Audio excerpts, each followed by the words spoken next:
Bleak House by Charles Dickens. Chapter 14. Deportment. Richard left us on the very next evening to begin his new career, and committed Ada to my charge with great love for her and great trust in me.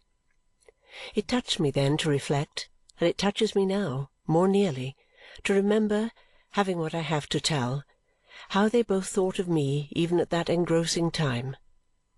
I was a part of all their plans, for the present and the future.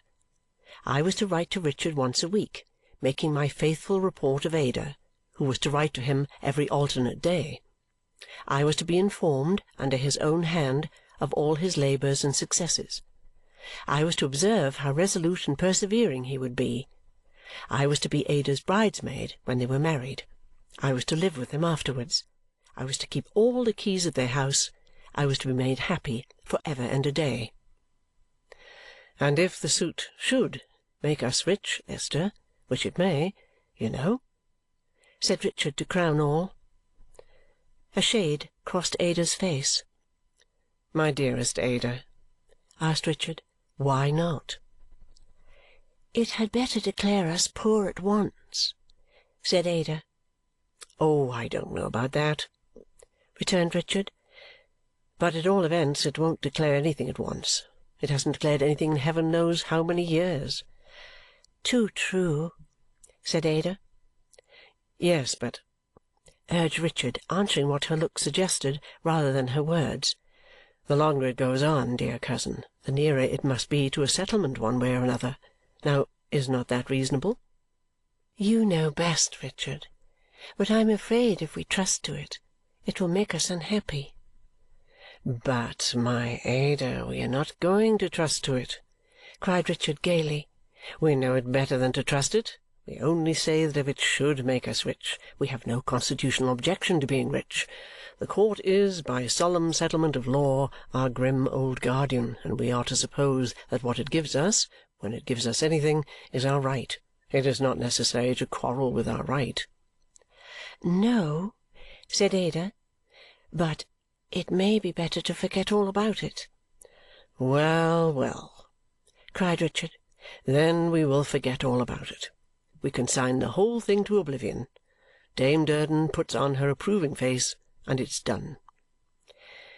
"Dame Durden's approving face," said I, looking out of the box in which I was packing his books, "was not very visible when you called it by that name. But it does approve, and she thinks you can't do better." So Richard said there was an end of it, and immediately began, on no other foundation, to build as many castles in the air as would man the Great Wall of China. He went away in high spirits. Ada and I, prepared to miss him very much, commenced our quieter career. On our arrival in London we had called with Mr. Jarndyce at Mrs. Jellyby's, but had not been so fortunate as to find her at home. It appeared that she had gone somewhere to a tea-drinking and had taken Miss Jellyby with her. Besides the tea-drinking, there was to be some considerable speech-making and letter-writing on the general merits of the cultivation of coffee, conjointly with natives, at the settlement of Borrioboola Gha. All this involved, no doubt, sufficient active exercise of pen and ink to make her daughter's part in the proceedings anything but a holiday.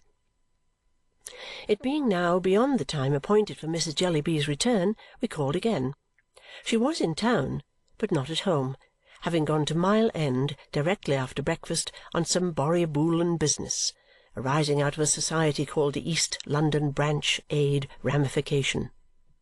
As I had not seen Peepy on the occasion of our last call, when he was not to be found anywhere, and when the cook rather thought he must have strolled away with the dustman's cart, I now inquired for him again. The oyster shells he had been building a house with were still in the passage, but he was nowhere discoverable, and the cook supposed that he had gone after the sheep. When we repeated with some surprise, "The sheep?" she said, oh yes, on market days he sometimes followed them quite out of town and came back in such a state as never was. I was sitting at the window with my guardian on the following morning, and Ada was busy writing, of course to Richard, when Miss Jellyby was announced, and entered, leading the identical Peepy, whom she had made some endeavours to render presentable by wiping the dirt into corners of his face and hands, and making his hair very wet, and then violently frizzling it with her fingers. everything the dear child wore was either too large for him or too small. Among his other contradictory decorations he had the hat of a bishop and the little gloves of a baby.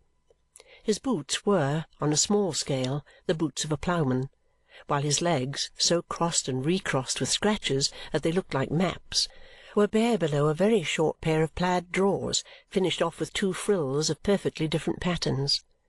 The deficient buttons on his plaid frock had evidently been supplied from one of Mr. Jellyby's coats, they were so extremely brazen and so much too large. Most extraordinary specimens of needlework appeared on several parts of his dress, where it had been hastily mended, and I recognized the same hand on Miss Jellyby's. She was, however, unaccountably improved in her appearance, and looked very pretty. She was conscious of poor little Peepy being but a failure after all her trouble, and she showed it as she came in by the way in which she glanced first at him and then at us. "Oh, dear me!" said my guardian. "Due east!" Ada and I gave her a cordial welcome and presented her to Mr. Jarndyce, to whom she said as she sat down, "Ma's compliments, and she hopes you'll excuse her because she's correcting proofs of the plan. She's going to put out 5,000 new circulars, and she knows you'll be interested to hear that. I have brought one of them with me. Ma's compliments." With which she presented it, sulkily enough. "Thank you," said my guardian. "I am much obliged to Mrs. Jellyby. Oh, dear me, this is a very trying wind." We were busy with Peepy, taking off his clerical hat, asking him if he remembered us, and so on. Peepy retired behind his elbow at first, but relented at the sight of sponge cake, and allowed me to take him on my lap, where he sat munching quietly. Mr. Jarndyce then withdrawing into the temporary growlery, Miss Jellyby opened a conversation with her usual abruptness. "We are going on just as bad as ever in Davy's Inn," said she. "I have no peace of my life. Talk of Africa, I couldn't be worse off if I was a what's-his-name man and a brother." I tried to say something soothing. "Oh, it's no use, Miss Summerson," exclaimed Miss Jellyby, "though I thank you for the kind intention all the same. I know how I am used, and I am not to be talked over. You wouldn't be talked over if you were used so. Peepy, go and play at wild beasts under the piano." "I shan't," said Peepy. "Very well, you ungrateful, naughty, hard-hearted boy," returned Miss Jellyby with tears in her eyes. "I'll never take pains to dress you any more." "Yes, I will go, Caddy," cried Peepy, who was really a good child and who was so moved by his sister's vexation that he went at once.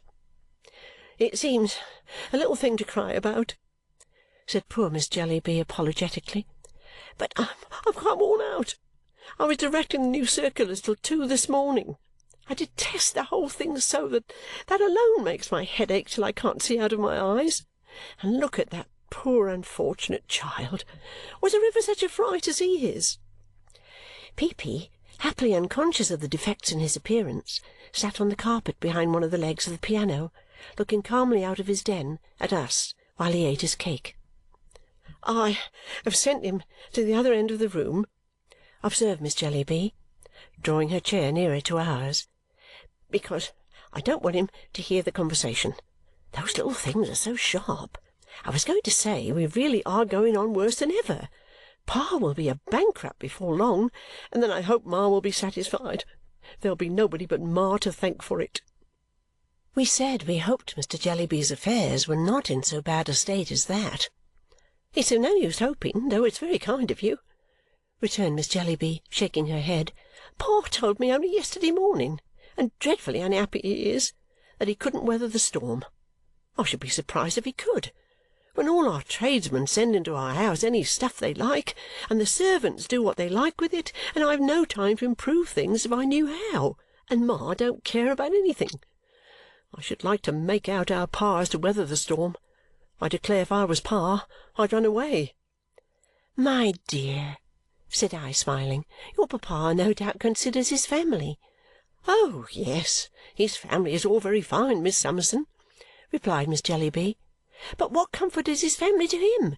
His family is nothing but bills, dirt, waste, noise, tumbles downstairs, confusion, and wretchedness. His scrambling home from week's end to week's end is like one great washing day, only nothing's washed." Miss Jellyby tapped her foot upon the floor and wiped her eyes. "I am sure I pity Pa to that degree," she said. "I am so angry with Ma that I can't find words to express myself. However, I'm not going to bear it. I am determined. I won't be a slave all my life, and I won't submit to be proposed to by Mr. Quale. A pretty thing indeed, to marry a philanthropist! As if I hadn't had enough of that!" said poor Miss Jellyby. I must confess that I could not help feeling rather angry with Mrs. Jellyby myself, seeing and hearing this neglected girl, and knowing how much of bitterly satirical truth there was in what she said. "If it wasn't that we had been intimate when you stopped at our house," pursued Miss Jellyby, "I should have been ashamed to come here to-day, for I know what a figure I must seem to you two. But as it is, I made up my mind to call, especially as I am not likely to see you again the next time you come to town." She said this with such great significance that Ada and I glanced at one another, foreseeing something more. "No," said Miss Jellyby, shaking her head, "not at all likely. I know I may trust you two. I am sure you won't betray me. I am engaged." "Without their knowledge at home?" said I. "Why, good gracious me, Miss Summerson," she returned, justifying herself in a fretful but not angry manner, "how can it be otherwise? You know what Ma is, and I needn't make poor Pa more miserable by telling him." "But would it not be adding to his unhappiness to marry without his knowledge or consent, my dear?" said I. "No," said Miss Jellyby, softening. "I hope not. I should try to make him happy and comfortable when he came to see me, and Peepy and the others should take it in turns to come and stay with me, and they should have some care taken of them then." There was a good deal of affection in poor Caddy. She softened more and more while saying this, and cried so much over the unwonted little home picture she had raised in her mind that Peepy, in his cave under the piano, was touched, and turned himself over on his back with loud lamentations. It was not until I had brought him to kiss his sister, and had restored him to his place on my lap, and had showed him that Caddy was laughing (she laughed expressly for the purpose), that we could recall his peace of mind. Even then it was for some time conditional on his taking us in turns by the chin and smoothing our faces all over with his hand. At last, as his spirits were not equal to the piano, we put him on a chair to look out of the window, and Miss Jellyby, holding him by one leg, resumed her confidence. "It began in your coming to our house," she said. We naturally asked how. "I felt I was so awkward," she replied, "that I made up my mind to be improved in that respect at all events and to learn to dance. I told Ma I was ashamed of myself and I must be taught to dance. Ma looked at me in that provoking way of hers as if I wasn't in sight, but I was quite determined to be taught to dance, and so I went to Mr. Turveydrop's academy in Newman Street." "And was it there, my dear?" I began. "Yes, it was there," said Caddy, "and I am engaged to Mr. Turveydrop. There are two Mr. Turveydrops, father and son. My Mr. Turveydrop is the son, of course. I only wish I had been better brought up, was likely to make him a better wife, for I am very fond of him." "I am sorry to hear this," said I must confess." "I don't know why you should be sorry," she retorted a little anxiously, "but I am engaged to Mr. Turveydrop, whether or no, and he's very fond of me. It's a secret as yet, even on his side, because old Mr. Turveydrop has a share in the connexion, and it might break his heart or give him some other shock if he was told of it abruptly. Old Mr. Turveydrop is a very gentlemanly man indeed, very gentlemanly." "Does his wife know of it?" asked Ada. "Old Mr. Turveydrop's wife, Miss Clare," returned Miss Jellyby, opening her eyes. "There's no such person. He is a widower." We were here interrupted by Peepy, whose leg had undergone so much on account of his sister's unconsciously jerking it like a bell-rope whenever she was emphatic but the afflicted child now bemoaned his sufferings with a very low-spirited noise. As he appealed to me for compassion, and as I was only a listener, I undertook to hold him. Miss Jellyby proceeded, after begging Peepy's pardon with a kiss and assuring him that she hadn't meant to do it. "That's the state of the case," said Caddy. "If I ever blame myself, I shall think it's Ma's fault. We are to be married whenever we can, and then I shall go to Pa at the office and write to Ma. It won't much agitate Ma. I'm only pen and ink to her. One great comfort is," said Caddy with a sob, "that I shall never hear of Africa after I am married. Young Mr. Turveydrop hates it for my sake, and if old Mr. Turveydrop knows there is such a place, it's as much as he does." "It was he who was very gentlemanly, I think," said I.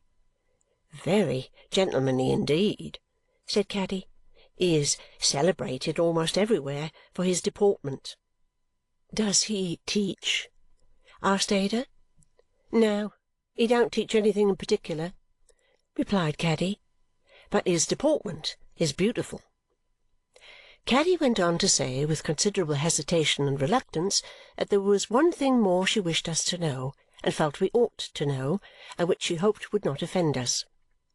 It was that she had improved her acquaintance with Miss Flite, the little crazy old lady, and that she frequently went there early in the morning, and met her lover for a few minutes before breakfast, only for a few minutes. "I go there at other times," said Caddy, "but Prince does not come then. Young Mr. Turveydrop's name is Prince. I wish it wasn't, because it sounds like a dog, but of course he didn't christen himself.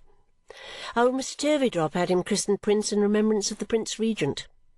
Old Mr. Turveydrop adored the Prince Regent on account of his deportment. I hope you won't think the worse of me for having made these little appointments at Miss Flite's, where I first went with you, because I like the poor thing for her own sake, and I believe she likes me. If you could see young Mr. Turveydrop, I am sure you would think well of him. At least, I am sure you couldn't possibly think any ill of him. I am going there now for my lesson. I couldn't ask you to go with me, Miss Summerson, but if you would," said Caddy, who had said all this earnestly and tremblingly, "I should be very glad, very glad." It happened that we had arranged with my guardian to go to Miss Flite's that day. We had told him of our former visit, and our account had interested him, but something had always happened to prevent our going there again. As I trusted that I might have sufficient influence with Miss Jellyby to prevent her taking any very rash step if I fully accepted the confidence she was so willing to place in me, poor girl, I proposed that she and I and Peepy should go to the academy and afterwards meet my guardian and Ada at Miss Flite's, whose name I now learnt for the first time. This was on condition that Miss Jellyby and Peepy should come back with us to dinner. The last article of the agreement being joyfully acceded to by both, we smartened Peepy up a little with the assistance of a few pins, some soap and water, and a hair-brush, and went out, bending our steps towards Newman Street, which was very near. I found the academy established in a sufficiently dingy house at the corner of an archway, with busts in all the staircase windows. In the same house there were also established, as I gathered from the plates on the door, a drawing-master, a coal-merchant (there was certainly no room for his coals), and a lithographic artist. On the plate, which in size and situation took precedence of all the rest, I read Mr. Turveydrop.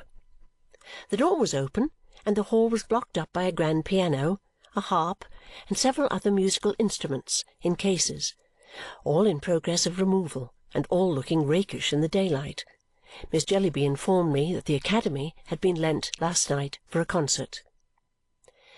We went upstairs. It had been quite a fine house once, when it was anybody's business to keep it clean and fresh, and nobody's business to smoke in it all day, and into Mr. Turveydrop's great room, which was built out into a mews at the back and was lighted by a skylight. It was a bare, resounding room, smelling of stables, with cane forms along the walls, and the walls ornamented at regular intervals with painted lyres and little cut-glass branches for candles, which seemed to be shedding their old-fashioned drops as other branches might shed autumn leaves. Several young lady pupils, ranging from 13 or 14 years of age to 2 or 3 and 20, were assembled, and I was looking among them for their instructor when Caddy, pinching my arm, repeated the ceremony of introduction. "Miss Summerson, Mr. Prince Turveydrop." I curtsied to a little blue-eyed fair man of youthful appearance, with flaxen hair parted in the middle and curling at the ends all round his head. He had a little fiddle, which we used to call at school a kit, under his left arm, and its little bow in the same hand. His little dancing shoes were particularly diminutive, and he had a little innocent, feminine manner which not only appealed to me in an amiable way, but made this singular effect upon me, that I received the impression that he was like his mother, and that his mother had not been much considered or well used. "I am very happy to see Miss Jellyby's friend," he said, bowing low to me. "I began to fear," with timid tenderness, "as it was past the usual time, that Miss Jellyby was not coming." "I beg you will have the goodness to attribute that to me, who have detained her, and to receive my excuses, sir," said I. "Oh, dear!" said he. "And pray," I entreated, "do not allow me to be the cause of any more delay." With that apology I withdrew to a seat between Peepy, who, being well used to it, had already climbed into a corner place, and an old lady of a censorious countenance, whose two nieces were in the class, and who was very indignant with Peepy's boots. Prince Turveydrop then tinkled the strings of his kit with his fingers, and the young ladies stood up to dance. Just then there appeared from a side door old Mr. Turveydrop, in the full lustre of his deportment. He was a fat old gentleman, with a false complexion, false teeth, false whiskers, and a wig. He had a fur collar, and he had a padded breast to his coat, which only wanted a star or a broad blue ribbon to be complete. He was pinched in, and swelled out, and got up, and strapped down, as much as he could possibly bear. He had such a neckcloth on, puffing his very eyes out of their natural shape, and his chin and even his ears so sunk into it that it seemed as though he must inevitably double up if it were cast loose. He had under his arm a hat of great size and weight, shelving downward from the crown to the brim, and in his hand a pair of white gloves, with which he flapped it as he stood poised on one leg in a high-shouldered, round-elbowed state of elegance, not to be surpassed. He had a cane, he had an eyeglass, he had a snuff-box, he had rings, he had wristbands, he had everything but any touch of nature. He was not like youth, he was not like age, he was not like anything in the world but a model of deportment. "Father, a visitor, Miss Jellyby's friend, Miss Summerson." "Distinguished," said Mr. Turveydrop, "by Miss Summerson's presence." As he bowed to me in that tight state, I almost believe I saw creases come into the whites of his eyes. "My father," said the son aside to me with quite an affecting belief in him, "is a celebrated character. My father is greatly admired." "Go on, Prince, go on," said Mr. Turveydrop, standing with his back to the fire and waving his gloves condescendingly. "Go on, my son." At this command, or by this gracious permission, the lesson went on. Prince Turveydrop sometimes played the kit, dancing, sometimes played the piano, standing, sometimes hummed the tune with what little breath he could spare, while he set a pupil right, always conscientiously moved with the least proficient through every step and every part of the figure, and never rested for an instant. His distinguished father did nothing whatever but stand before the fire, a model of deportment.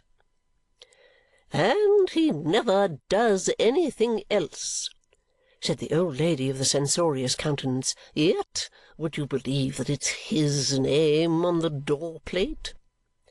"His son's name is the same, you know," said I. "He wouldn't let his son have any name if he could take it from him," returned the old lady. "Look at the son's dress." It certainly was plain, threadbare, almost shabby. "Yet the father must be garnished and tricked out," said the old lady, "because of his deportment. I'd deport him. Transport him would be better." I felt curious to know more concerning this person. I asked, "Does he give lessons in deportment now?" "Now?" returned the old lady shortly. "Never did." After a moment's consideration, I suggested that perhaps fencing had been his accomplishment. "I don't believe he can fence at all, ma'am," said the old lady. I looked surprised and inquisitive. The old lady, becoming more and more incensed against the master of deportment as she dwelt upon the subject, gave me some particulars of his career, with strong assurances that they were mildly stated. He had married a meek little dancing-mistress with a tolerable connexion, having never in his life before done anything but deport himself, and had worked her to death, or had, at the best, suffered her to work herself to death, to maintain him in those expenses which were indispensable to his position.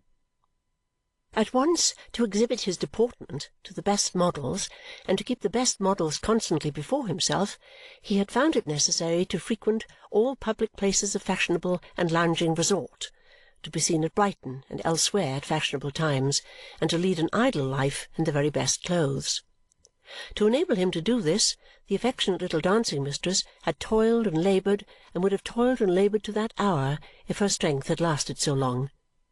For the mainspring of the story was that in spite of the man's absorbing selfishness, his wife, overpowered by his deportment, had to the last believed in him and had, on her death-bed, in the most moving terms, confided him to their son as one who had an inextinguishable claim upon him and whom he could never regard with too much pride and deference. The son, inheriting his mother's belief and having the deportment always before him, had lived and grown in the same faith, and now, at 30 years of age, worked for his father 12 hours a day, and looked up to him with veneration on the old imaginary pinnacle. "The airs the fellow gives himself!" said my informant, shaking her head at old Mr. Turveydrop with speechless indignation as he drew on his tight gloves, of course unconscious of the homage she was rendering. "He fully believes he is one of the aristocracy, and he is so condescending to the son, he so egregiously deludes that you might suppose him the most virtuous of parents. Oh," said the old lady, apostrophizing him with infinite vehemence, "I could bite you!" I could not help being amused, though I heard the old lady out with feelings of real concern. It was difficult to doubt her with the father and son before me. What I might have thought of them without the old lady's account, or what I might have thought of the old lady's account without them, I cannot say.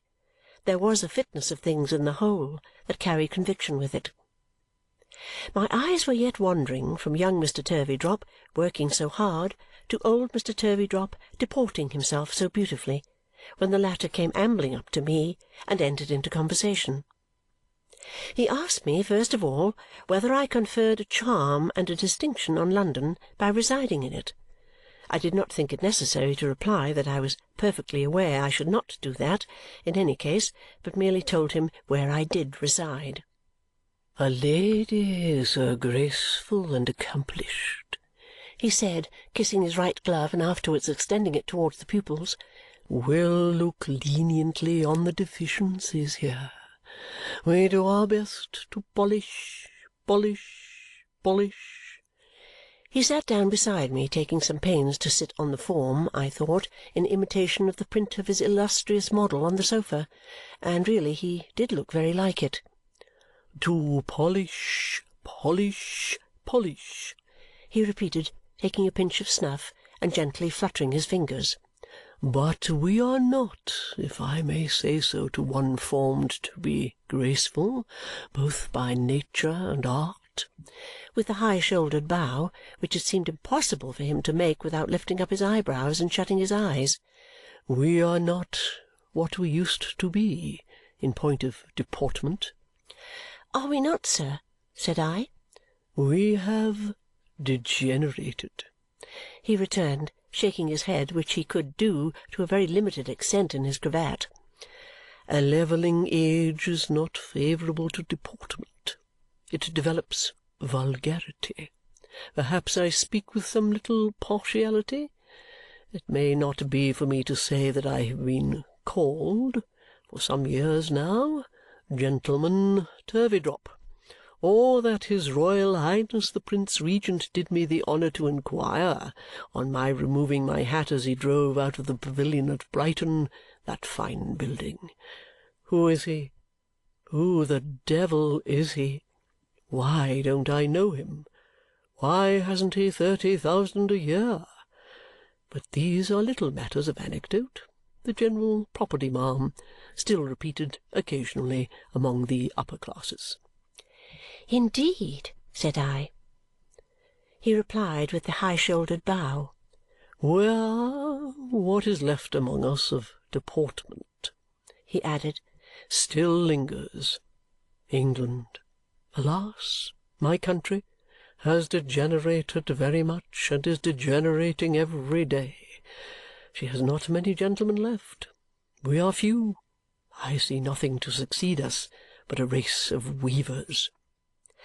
One might hope that the race of gentlemen would be perpetuated here, said I.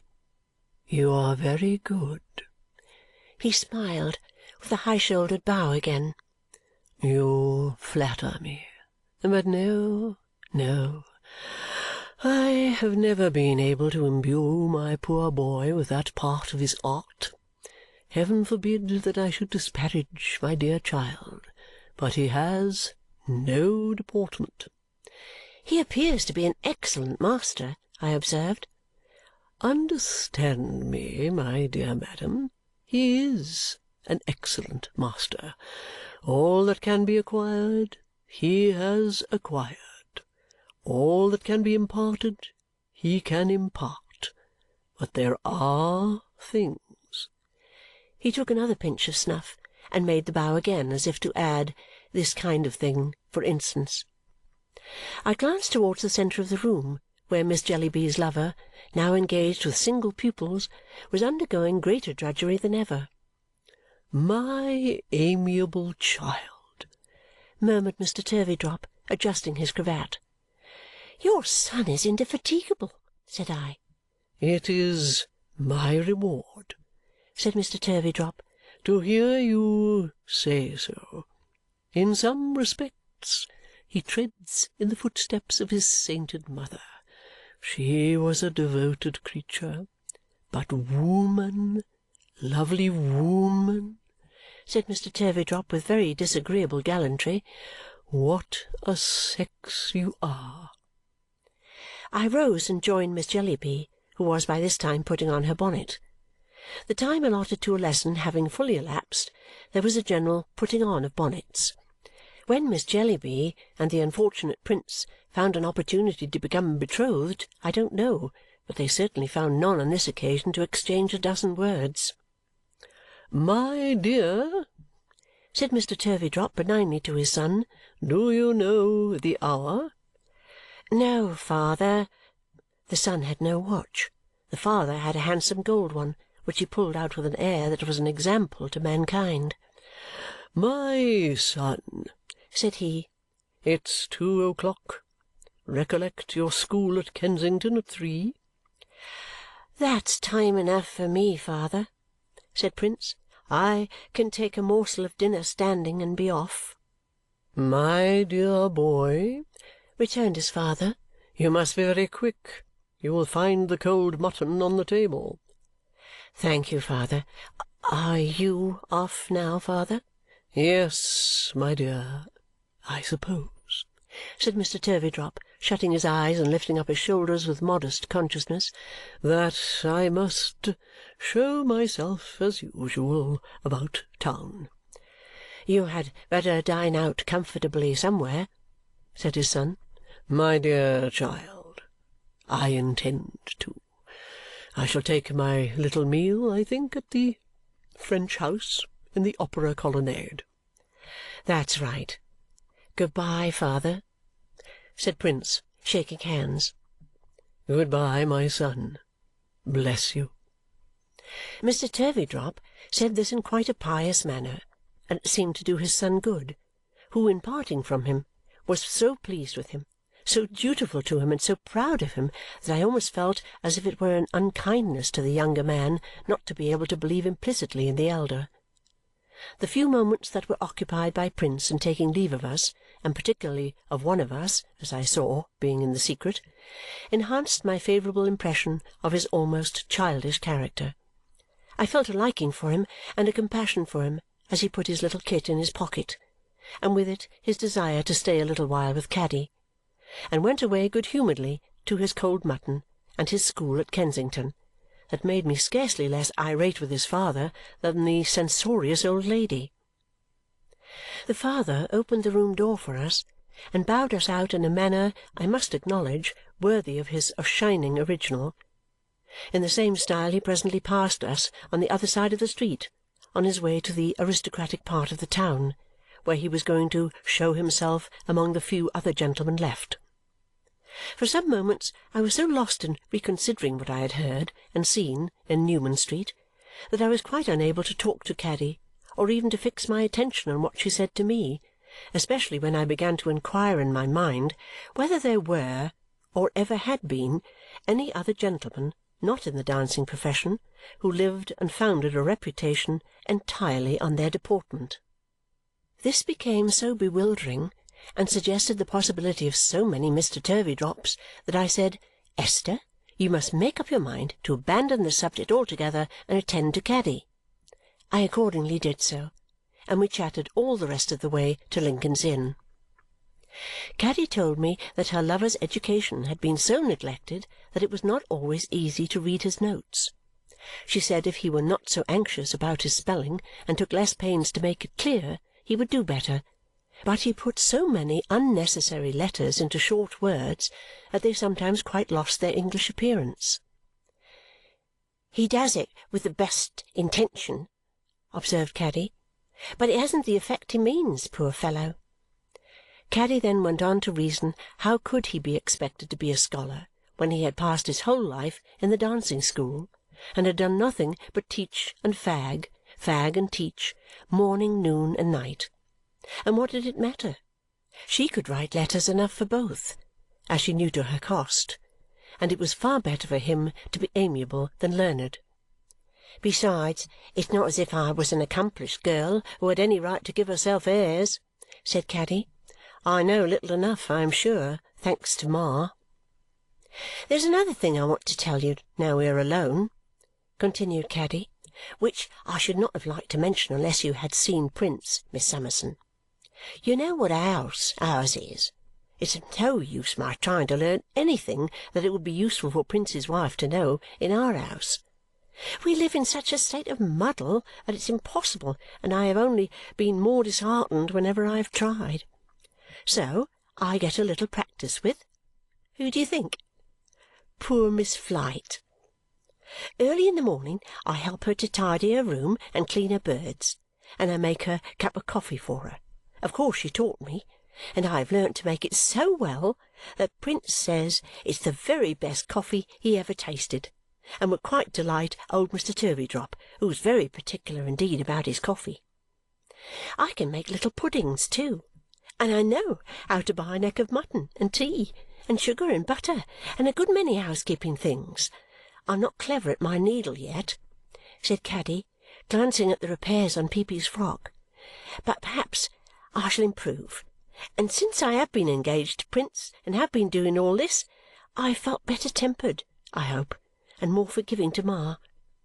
It rather put me out at first this morning to see you and Miss Clare looking so neat and pretty, and to feel ashamed of Peepy and myself too, but on the whole I hope I am better tempered than I was and more forgiving to Ma."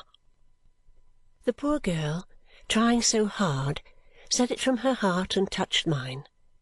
"Caddy, my love," I replied, "I begin to have a great affection for you, and I hope we shall become friends." "Oh, do you?" cried Caddy. "How happy that would make me!"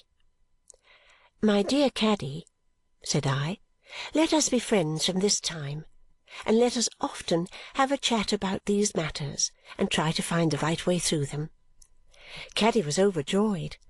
I said everything I could in my old-fashioned way to comfort and encourage her, and I would not have objected to old Mr. Turveydrop that day for any smaller consideration than a settlement on his daughter-in-law. By this time we were come to Mr. Krook's, whose private door stood open. There was a bill pasted on the door-post announcing a room to let on the second floor. It reminded Caddy to tell me as we proceeded upstairs that there had been a sudden death there and an inquest, and that our little friend had been ill of the fright. The door and window of the vacant room being open, we looked in. It was the room with the dark door to which Miss Flite had secretly directed my attention when I was last in the house. A sad and desolate place it was, a gloomy, sorrowful place that gave me a strange sensation of mournfulness and even dread. "You look pale," said Caddy when we came out, "and cold." I felt as if the room had chilled me. We had walked slowly while we were talking, and my guardian and Ada were here before us. We found them in Miss Flite's garret. They were looking at the birds, while a medical gentleman was so good as to attend Miss Flite with much solicitude and compassion, spoke with her cheerfully by the fire. "I have finished my professional visit," he said, coming forward. "Miss Flite is much better and may appear in court, as her mind is set upon it, to-morrow. She has been greatly missed there, I understand." Miss Flite received the compliment with complacency and dropped a general curtsy to us. "Honoured indeed," said she, "by another visit from the wards in Jarndyce. Very happy to receive Jarndyce of Bleak House beneath my humble roof," with a special curtsy. "Fitz Jarndyce, my dear." She had bestowed that name on Caddy, it appeared, and always called her by it. "A double welcome." "Has she been very ill?" asked Mr. Jarndyce of the gentleman whom we had found in attendance on her. She answered for herself directly, though he had put the question in a whisper. "Oh, decidedly unwell. Oh, very well indeed," she said confidentially. "Not pain, you know. Trouble. Not bodily so much as nervous. Nervous. The truth is," in a subdued voice and trembling, "we have had death here. There was poison in the house. I am very susceptible to such horrid things. It frightened me. Only Mr. Woodcourt knows how much. My physician, Mr. Woodcourt," with great stateliness, "the wards in Jarndyce. Jarndyce of Bleak House. Fitz Jarndyce." "Miss Flite," said Mr. Woodcourt in a grave kind of voice, as if he were appealing to her while speaking to us, and laying his hand gently on her arm. "Miss Flite describes her illness with her usual accuracy. She was alarmed by an occurrence in the house which might have alarmed a stronger person, and was made ill by the distress and agitation. She brought me here in the first hurry of the discovery, though too late for me to be of any use to the unfortunate man. I have compensated myself for that disappointment by coming here since and being of some small use to her." "The kindest physician in the college," whispered Miss Flite to me. "I expect a judgment on the day of judgment, and shall then confer estates." "She will be as well in a day or two," said Mr. Woodcourt, looking at her with an observant smile, "as she ever will be. In other words, quite well, of course. Have you heard of her good fortune?" "Most extraordinary," said Miss Flite, smiling brightly. "You never heard of such a thing, my dear. Every Saturday Conversation Kenge or Guppy, clerk to Conversation K, places in my hand a paper of shillings. Shillings, I assure you. Always the same number in the paper, always one for every day of the week. Now you know, really, so well timed, is it not? Yes. From whence do these papers come, you say? That is the great question. Naturally. Shall I tell you what I think? I think, said Miss Flite, drawing herself back with a very shrewd look and shaking her right forefinger in a most significant manner, that the Lord Chancellor, aware of the length of time during which the Great Seal has been open, for it has been open a long time, forwards them until the judgment I expect is given. Now that's very creditable, you know, to confess in that way that he is a little slow for human life, so delicate. Attending court the other day, I attended regularly with my documents. I taxed him with it, and he almost confessed. That is, I smiled at him from my bench, and he smiled at me from his bench. But it's great good fortune, is it not? And Jarndyce lays the money out for me to great advantage. Oh, I assure you, to the greatest advantage. I congratulated her, as she addressed herself to me, upon this fortunate addition to her income, and wished her a long continuance of it. I did not speculate upon the source from which it came, or wonder whose humanity was so considerate. My guardian stood before me contemplating the birds, and I had no need to look beyond him. "And what do you call these little fellows, ma'am?" said he in his pleasant voice. "Have they any names?" "I can answer for Miss Flite that they have," said I, for she promised to tell us what they were. Ada remembers. Ada remembered very well. "Did I?" said Miss Flite. "Who's that at my door? What are you listening at my door for, Krook?" The old man of the house, pushing it open before him, appeared there with his fur cap in his hand and his cat at his heels. "I warn't listening, Miss Flite," he said. "I was going to give a rap with my knuckles, only you're so quick." "Make your cat go down. Drive her away," the old lady angrily exclaimed. "Bah, bah! There ain't no danger, gentlefolks," said Mr. Krook, looking slowly and sharply from one to another until he had looked at all of us. "She never offer at the birds when I was here, unless I told her to it." "You will excuse my landlord," said the old lady with a dignified air. "M. Quite M. What do you want, Krook, when I have company?" "Hi!" said the old man. "You know I am the Chancellor." "Well," returned Miss Flite, "what of that?" "For the Chancellor," said the old man with a chuckle, "not to be acquainted with the Jarndyce is queer, ain't it, Miss Flite? Mightn't I take the liberty? Your servant, sir. I know Jarndyce and Jarndyce almost as well as you do, sir. I knowed old Squire Tom, sir. I never to my knowledge see you afore, though, not even in court. Yet I go there a mortal sight of times in the course of the year, taking one day with another." "I never go there," said Mr. Jarndyce, which he never did on any consideration.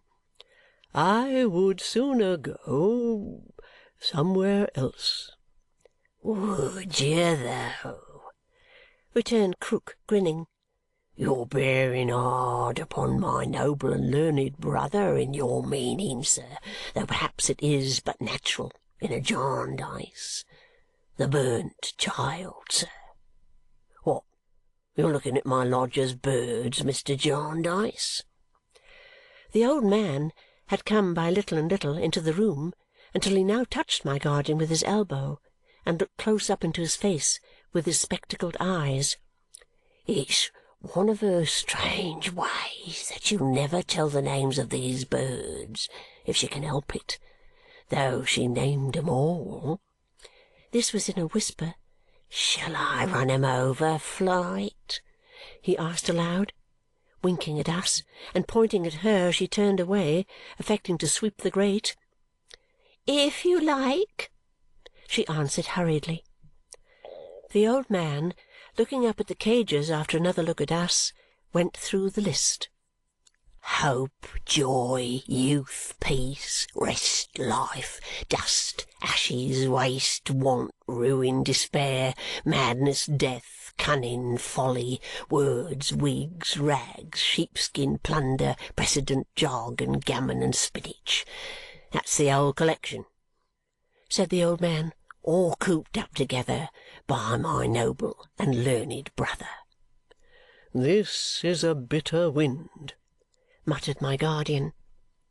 "When my noble and learned brother gives his judgment, they're to be let go free," said Krook, winking at us again. "And then," he added, whispering and grinning, "if that ever was to happen, which it won't, the birds that have never been caged would kill 'em." "If ever the wind was in the east," said my guardian, pretending to look out of the window for a weathercock, "I think it's there to-day." We found it very difficult to get away from the house.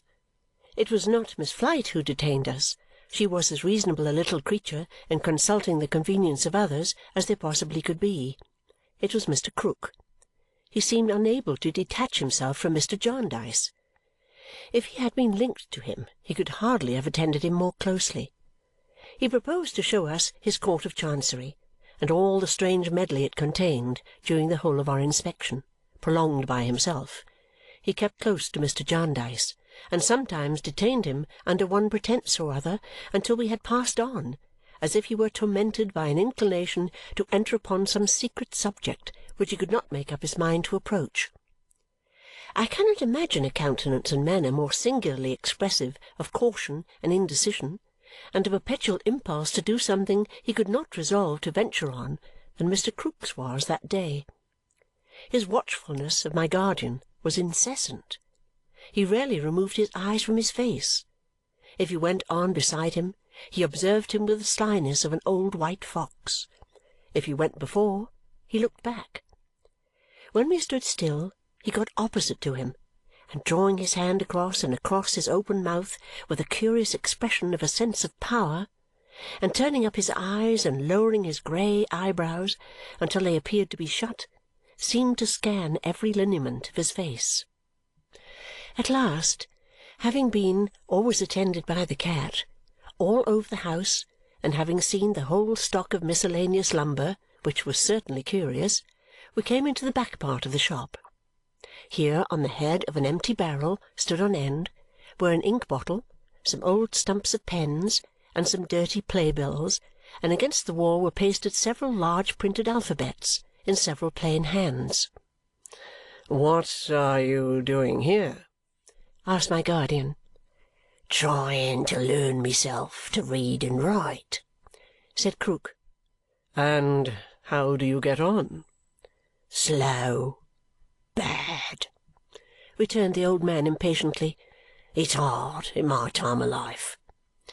"It would be easier to be taught by some one," said my guardian. "Aye, but they might teach me wrong," returned the old man with a wonderfully suspicious flash of his eye. "I don't know what I may have lost by not being learned afore. I wouldn't like to lose anything by being learned wrong now." "Wrong?" said my guardian with his good-humoured smile. "Who do you suppose would teach you wrong?" "I don't know. Mr. Jarndyce of Bleak House," replied the old man, turning up his spectacles on his forehead and rubbing his hands. "I don't suppose as anybody would, but I'd rather trust my own self than another." These answers and his manner were strange enough to cause my guardian to inquire of Mr. Woodcourt, as we all walked across Lincoln's Inn together, whether Mr. Krook were really, as his lodger represented him, deranged. The young surgeon replied no, he had seen no reason to think so. He was exceedingly distrustful, as ignorance usually was, and he was always more or less under the influence of raw gin, of which he drank great quantities, and of which he and his back shop, as we might have observed, smelt strongly, but he did not think him mad as yet.